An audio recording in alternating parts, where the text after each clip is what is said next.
G'day. Well, here I am in my conservatory in Ireland where I live, and in about 3 hours I'm going to drive from my little cottage in Mayo to Dublin airport, which will be about a 3-hour drive, and from there I will catch a plane to Heathrow in England, and from there I will catch a plane to Manama in Bahrain, and from there I will catch a plane to Changi Airport in Singapore, and from there I will catch a plane to Perth, Western Australia, and from there my family will pick me up and I will drive 3 hours to my hometown, which is a little town in the southwest of Western Australia called Donnybrook, which was named after the suburb of Dublin here in Ireland. So there you go. I was always destined to live in Ireland because I used to live on a street called Emerald Street in a little town called Donnybrook, where Irish planters had sort of like occupied. So I am not, I'm cheapy flights. I didn't pay for them. I'm very grateful that they were paid for by someone else. But cheapy flights, which means no checked in baggage. But that's fine with me because I hate checked in baggage. I love travelling light, and I have this little vintage suitcase. Do you see this little vintage suitcase? So when I moved into my little cottage here in Ireland, the people that I bought it from, a married couple, very much in love, and the wife passed away, and the husband put the cottage up for sale, and he was sort of heartbroken, and I can imagine, because I was widowed once myself.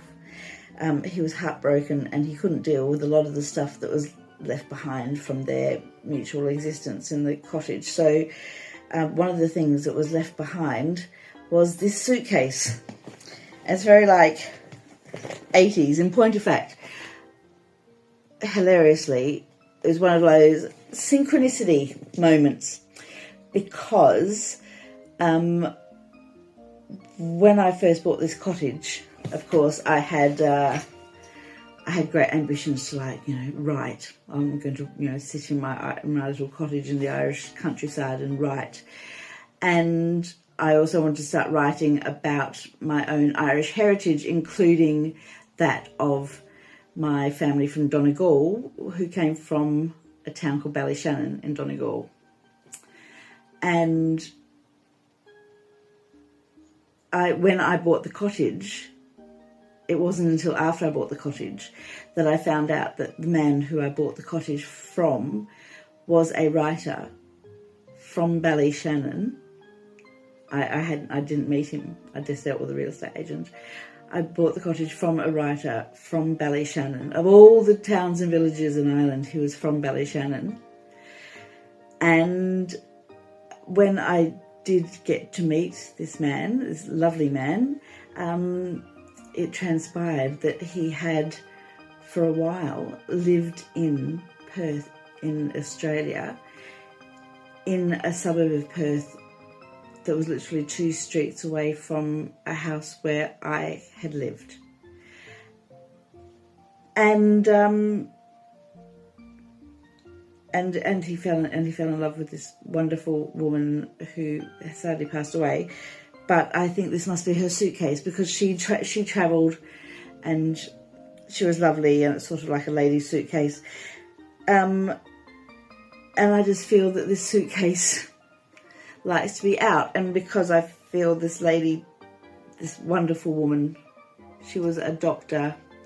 And when I was going through some of the things left behind, there was even like an invitation to tea at Buckingham Palace for her services to women's health services around Birmingham, which ironically was like Birmingham was the place where I flew backwards and forwards to about 8 times while I was having my liposuction operations, and I never in my dreams thought I would end up flying in and out of Birmingham of all places, but that's where fate took me. And then it turned out that the man and wife, as I say, I bought the cottage from, he was from Ballyshannon, where my ancestors came from, and she was from Birmingham, which is where I basically got my life back because through a fabulous female surgeon who performed liposuction on me and took 36 litres of sick fat and fluid out of my lipedemic legs. And now I'm very much mobile. And now I can travel independently, backwards and forwards to Australia, that sort of thing, whereas before I needed physical assistance due to my lipedema.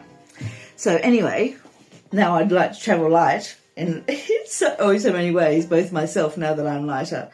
I can happily say that I do not need an extension for my airline seatbelt, which was something I was always worried that I would have to have when I was in stage 4 lipedema. I was so big that when I would walk onto aeroplanes, you could just see everyone thinking, oh, fuck, please don't sit next to me. And my legs and ass and hips, they were so big that when I let the drop tray down from behind like the seat in front of me to eat, it wouldn't lay flat. It tipped like this, and then the person in front would like immediately recline, and it would just go over. Oh my goodness! And it would dip. It would to sit on my knees. It would slope because I was so big to try and squish an airline seat. It was very demoralising because you could just see people like hoping they wouldn't sit next to me, and you sit next to them and you could see them thinking that, oh my God, you know, put down the fork, bitch. You can see them thinking that like you just are that way through overeating or not exercising, and in point of fact it's through lipedema, which is very hard to control and very hard to manage. I have compression on. I've got compression leggings on, and I have compression socks on that are knee high. And when I go through the body scanners at airports, invariably I get stopped because and this happens to all lipedema women. I've seen it in all the forums on Facebook and online. When you go through the body scanners and do this sort of thing, and they always call you out because it looks on the scanner like you're smuggling stuff because there's big patches, and it's actually just like deposits of like fat and fluid and lymph, depending on how swollen you are. So it looks like, once it just looked like I'd strapped packages of something to my thighs, but no, it's just me. And then when I explain, and the last time I went through, and they said, have you got like a fanny pack, like a money belt or something under my thing? I'm like, no, it's just my tummy, it's lipedema. I said, can I show you? And they're like, no. And they get very embarrassed for you because they think that you're just like, that I'm ashamed, that I should be ashamed of my body because it's, plus size. But in point of fact, it's plus size because I have a condition that I don't have much control about, other than compression and lymphatic drainage massage, which I can't afford. And there's not much you can do to manage the inflammation, other than I've cut out sugar more or less. I've cut out most dairy. I'm trying to drink a lot more water, and I'm drinking herbal tea instead of coffee, that sort of thing, to try and keep hydrated. And I'm moving, I'm exercising, I'm going back to horse riding. I'm doing what I can to try and manage the condition, but the only thing that will actually remove the fatty tissue that is sort of very fibrotic, and it like sends out little strangly tendrils around nerves and that sort of thing. The only way to have it actually removed is via liposuction, which I can't afford to get again for a long time. But maybe I will one day, maybe I won't. it's not about how I look, it's about how well I can manage my mobility and my quality of life. I can't really complain. I'm fit enough and well enough to travel all the way across the other side of the planet with my vintage suitcase. So look, it's like an old, it's not real leather, it's like vinyl. This is all I'm taking for like a couple of weeks. Taking like several pairs of leggings, because I live in leggings because it's like compression for my lipedema legs. Leggings, one pair of like tight, skinny, stretchy jeans because again they're compression. One winter dress because it's winter in Australia right now, but it's about the same temperature as it is here in summer in Ireland. So, and one nice dress for like going out for dinner, if I go out for dinner with my family. And that's about it. Oh, my mayo shirt, because I might do something funny about, you know, an Irish person wandering around Australia. Several pairs of compression socks because of lipedema, and I'm only taking my one pair of shoes. The shoes that I'm wearing to Australia, the shoes that I will be wearing the whole time I'm there with everything, which are my Doc Martens, not the boots, because alas, my lipedema cankles don't often fit boots. So I have like the brogues version of the Doc Martens. So I just have this one little suitcase. This is a satisfying bit. It's very satisfying, I feel, to be zipping up a suitcase, knowing you're going somewhere nice.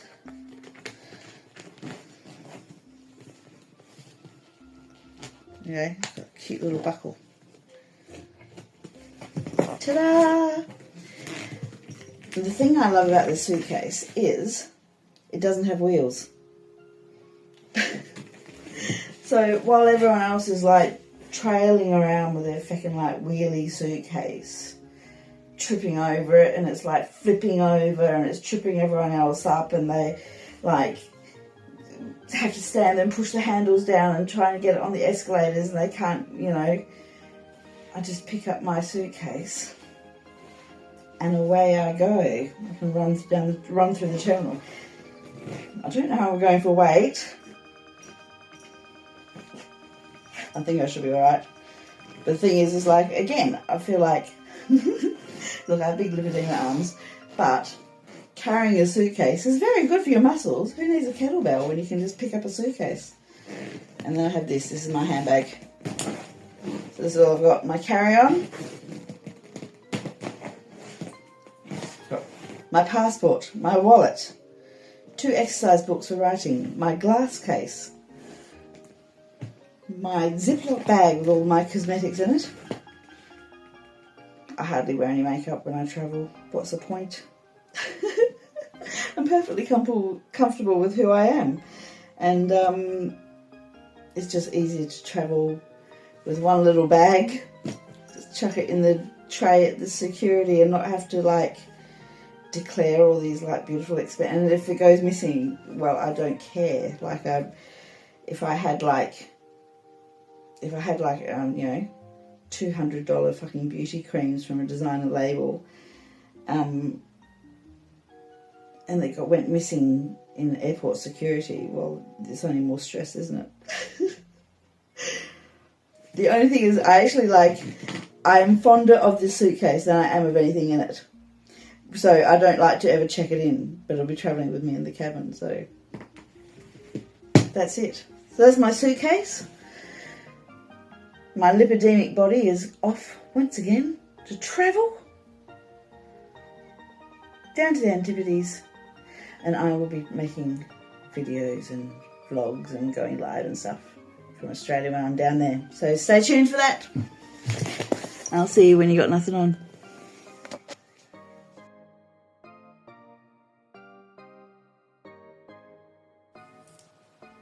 G'day. Well, part 2 of my travels to Australia. What can I say? Thank you for watching the first half. So this is what happened. I left at like 1 o'clock in the morning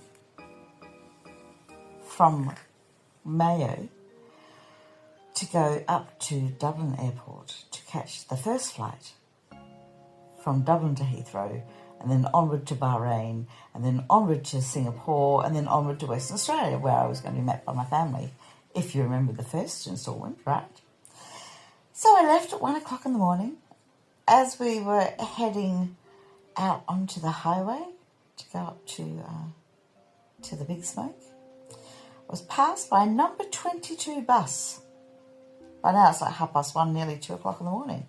And I'm like, and it said Ballina, number 22, it said Ballina as its destination. I'm like, what are they doing out here this time of morning? I didn't know there was a bus that runs this late in the wee hours. I shall have to look that up for future reference, I said, as we headed off to Heathrow. So, via Dublin. So, I headed off, got to Dublin Airport, all good, got through security, flying. Got to Heathrow, our plane was a little bit late, but we still had enough time, so we thought, to get from Terminal 2 out to Terminal 4 and catch our connecting flight. So we get on the bus that runs from Terminal 2 to go to Terminal 4. We get off the bus in Terminal 4. I'm travelling with one of my family members, and we get from off the bus to Terminal 4, around the corner, up the escalator, around the corner and up to security. We have to go through security once more before we can get to the gate to get on the plane to Bahrain. And as we get to the security gate, I remember that I have bought a bottle of orange juice in Heathrow and I can't take it through security again because I've So, and since I'm already a bit dehydrated, I thought, well, I won't dump it, I will drink it. So I take my bottle out of my bag and I chug the orange juice. I stick the empty bottle back in my bag so I can put it in the bins next to security and go to pick up my passport, and my passport is not there. Not with my phone on top of my handbag, not with my phone in the zipped up pocket on the outside of my handbag, not with the main contents of my bag in the big compartment. Everything was tipped out onto the floor. My passport was not amongst all the shit on the floor. I had no pockets. The security woman is calling me forward, going boarding pass and passport, and I'm like, I've got my boarding pass, but I've mislaid my passport. I had it with me on the bus just 1 second ago. Person I was travelling with was underage. She's a family member that I'm travelling with, and she can't travel by herself, so I'm travelling with her, right? She's immediately distraught because she can't travel on without me, and I can't travel on without my passport.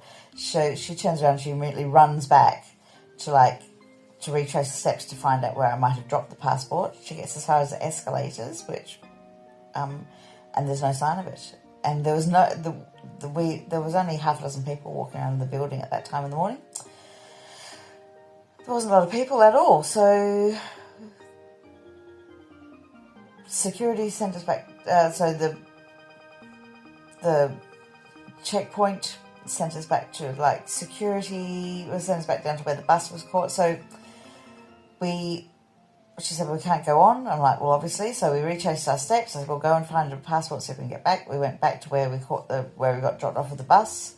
They phoned the bus, the people who monitored the terminal where you get off the bus. They phoned the bus, the people on the bus monitor and bus driver said, nope, nothing on the bus. I'm like, okay, it's not on the bus. We had to catch a bus back to Terminal 2. We went from Terminal 2 to security, border patrol, back to security, to airline desks, back to security.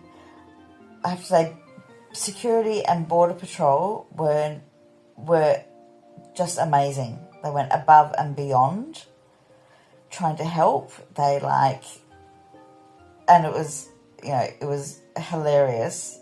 And have you ever seen that great sketch by Tony Hancock about the elevator? And every time someone comes up to the elevator waiting for the lift, whenever they turn up, every new person turns up, they say, have you pressed the button?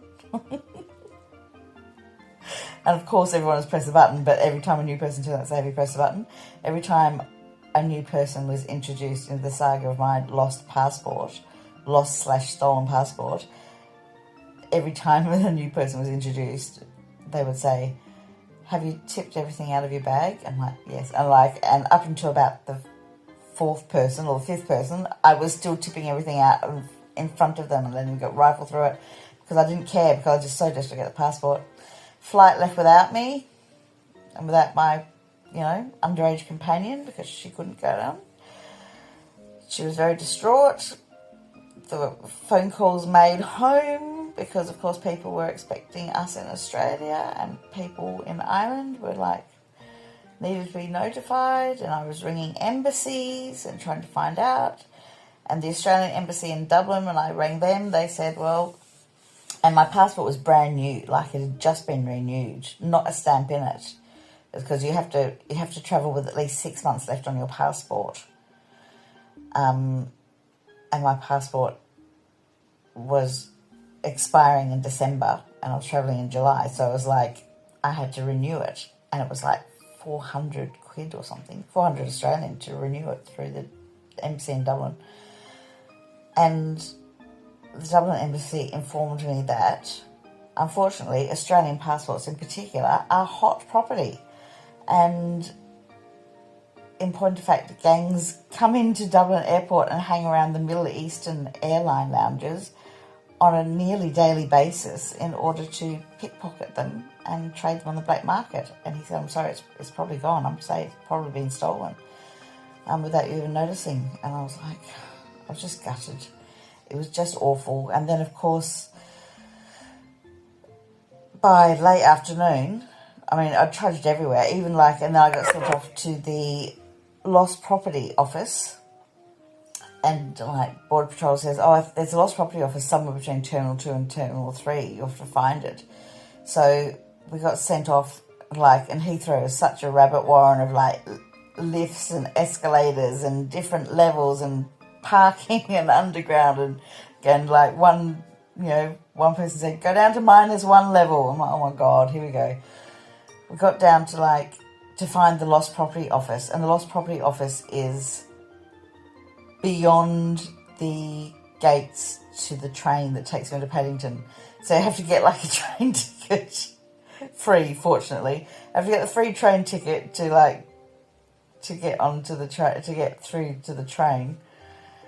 Just to get through the gates, just to trudge and find the lost property office. And the lost property office were moving as wet cement. They obviously are just snowed under by requests, and they informed me that it would be, they only get lost property in from all the terminals once a day. It takes several days to go through it all and several days to get it all collated and put up on the website and contact people. And they handed me a form, so I filled out the form and put out an email in the office, so it was done and whatever. By now my lipedema legs were the size of hippos. I was wearing compression socks, compression leggings, and my ankles and knees had just disappeared. We had walked so far, it was so hot, and it was just awful. I wouldn't be surprised if I had a DVT.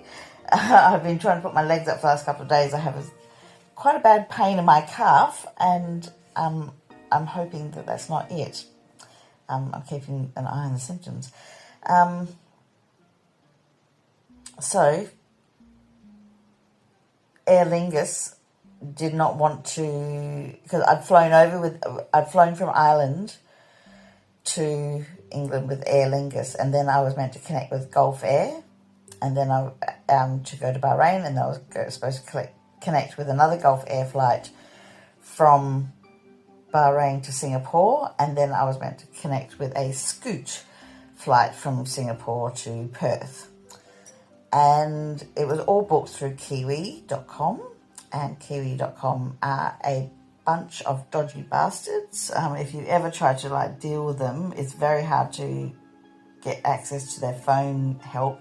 And when you do get in contact with their phone desk, it's just a load of men who pretend to be putting you through the supervisor, but they just pass them to the next desk, and they just laugh and hang up on you. And they say, no. So apparently the travel insurance that was purchased for the flight, it said it covered connection, misconnections and things. But apparently it didn't cover my circumstances of a lost/stolen passport. I did not book the flights. I was under the impression it was, of course. There is a well-known saying that if you cannot afford flight insurance, you cannot afford to travel. And I will always maintain that, because I was well and truly stranded. I was stranded in Heathrow Airport. Heathrow Airport on the 1st of July, which is the height of tourist season, with Glastonbury on, Oasis on, just Americans flying back to America to be home in time for the 4th of July, and other Americans flying into London to get away from the 4th of July, and it was packed, it was chaos, and no one was going to refund the flight. No one was going to just put us on give us the empty seats as a matter of compassion or public relations just to get back to Dublin. Of course, I didn't have a passport, so it was how am I going to go anywhere? I couldn't afford to stay in London and buy hotel rooms and then get a new passport from the London High Commission, because that would be excessive, and the High Commission in London would have cancelled my passport. It was just grim. And then finally, a couple of women from the Aer Lingus desk finally conceded, after I hung around like a bad smell for hours, going well, I have cash, but you don't take cash. One very grim, I think it was German man on the Aer Lingus desk. It was one of those galling things where one man next to me turned up to the Aer Lingus counter, and he said, I don't think I'm going to make my flight in time. Can you put me on a later one? And the German guy just goes, yeah, okay. And just immediately puts him on another flight. No questions asked. When I asked him to help me out and help my underage companion, who can only travel with me, out by getting me on a flight back, they just give us money or you're stuck. And Border Force had already signed a letter saying I couldn't stay airside, obviously. They had to kick me out landside so that I could be admitted to the UK because I'm an Irish citizen. And although I didn't have a passport, because I'm an Irish citizen with a residency card, Aer Lingus was able to put me back on a flight back to Dublin. But whether Aer Lingus was going to do so was another question, because they were not going to do it for free or for the sake of public relations or anything else. So in the end, my ex-husband had to purchase tickets for the following day online. And the reason he had to do so online was because the travel agency, there was a travel agent's desk, I can't think it's called, I don't know, Sky High or Mile High or something ridiculous, next to the Aer Lingus desk in Heathrow. And he was going to sell me seats to go home the next day, and he was going to charge me £200 each, even though there were 99 on a website. And he's like, well, this is, we're a travel agency, we don't get to dictate the prices. I'm like, well, this is just, I said, I'm not being deported because I'm smuggling drugs or doing anything criminal. Someone's stolen my passport and I'm stranded, and no one is going to do a compassionate, charitable or Christian thing and just, help me and my underage family member get home for an hour's domestic flight. It was ridiculous. And in the end, they said, well, if you book something online, then we'll just adapt the booking for a flight today, because I was sick of me hanging around. And so eventually they did it. So for like another 200 quid or something, we had to buy flights back to Dublin, and it was for the next day, but they converted it so we got on the 7:30 flight, the 19:30 flight from Heathrow to Dublin. So we arrived in Dublin about 8:30, which meant we had 3 hours to wait in a bus shelter, the furthest bus shelter from the terminal, that does not even have a seat in the bus shelter, because God forbid anyone should be able to sit down. I mean, a homeless person might sit there and enjoy himself for 10 minutes in the cold wind. So in the end, my underage companion and I waited for 3 hours in the bus stop. She sat on her suitcase and I dragged a luggage trolley over and sat on it with my legs spraddled, because I no longer cared if I looked like a homeless person or a vagabond or even someone soliciting for rough sex. I didn't give a shit anymore. I was heartbroken, exhausted, and my feet and legs were in absolute agony. And then we finally got on the bus, and you know what bus it was?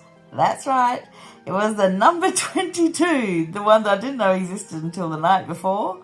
And the next time I saw it, I was getting on it when I should have been I was in Heathrow waiting for the plane back to Dublin. I got a notification that, I was about to miss my flight in Singapore to Perth, and it was a real kicker. There you go. So it was Dublin to Heathrow, lost passport, an entire day walking round and round, being helped by most people and not helped by other people because they wanted money.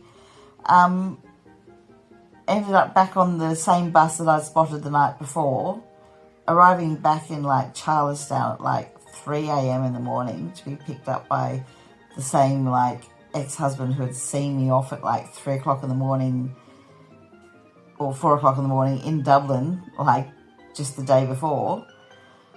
And yeah, nothing but heartbreak and disappointment and anger and oh my God. And then a couple of days of trying to track down the passport through lost property in Heathrow, while spending basically a couple of days with my legs up and my feet up in bed because they were so big and they were so painful I couldn't even walk on them, basically. So I was just tottering around and staying in bed, giving my soul and my body a chance to recover. And then yesterday I thought, well, I better bite the bullet and ring the embassy and find out what my options are. Doesn't look like I'm going to get my passport back. No one's handed it in. Better cancel it. Find out whether it is cheaper to get an Australian, which is going to be cheaper or quicker to get a new Australian one or a new Irish one. And you'll never guess what happened. I rang the Australian embassy in Dublin and they had just been handed in by post from an anonymous Good Samaritan, my passport. So there it is. Hallelujah. I was like, oh my goodness. I was down on my knees to St. Anthony, praying for, St. Anthony is the patron saint of lost things, and I even did the full official Catholic prayer in Heathrow Terminal to St. Anthony. Just please, please, please. And my prayers were answered, and my passport is going to be reunited with me via Irish post, unpushed. Thank the Lord, for he smiles on Protestants and smiles on us all. So I will have my passport back in the next couple of days. And then I I have fabulous family who are basically rebooking my flight. There's no refund on the flight that is gone. It is gone. Just down the Swanee. But because it's just so awful, a disappointment, because, you know, I really want to visit my family. My family want to see me. They're clubbing together to bring me out again. So, while I am stuck here in Ireland, I'm not really unhappy about being stuck in Ireland. I love Ireland, but I was meant to be in Australia. While I'm stuck at my house for another week or so, I will, however, be off to Australia again, just a little later than I expected. So there you go. So from packing my suitcase to like ending up back in my conservatory in my bedroom with the same suitcase was maybe, let me see, 36 hours. If you didn't laugh, you'd cry. But, you know, I had a very good friend, thankfully, one of the best friends in the world, who turned up the day after I arrived back home with my tail between my legs, having lost my passport, with a tray of scones, and made me laugh and see the world isn't such a bad place when you have friends. So that's it. That was my travels. All my optimism setting off with my preparations. My hopes were cruelly dashed and I was sent back home. But I will be off again. So stay tuned, as I said, and I will keep you updated with when I actually do leave again for Australia. See you when you got nothing on.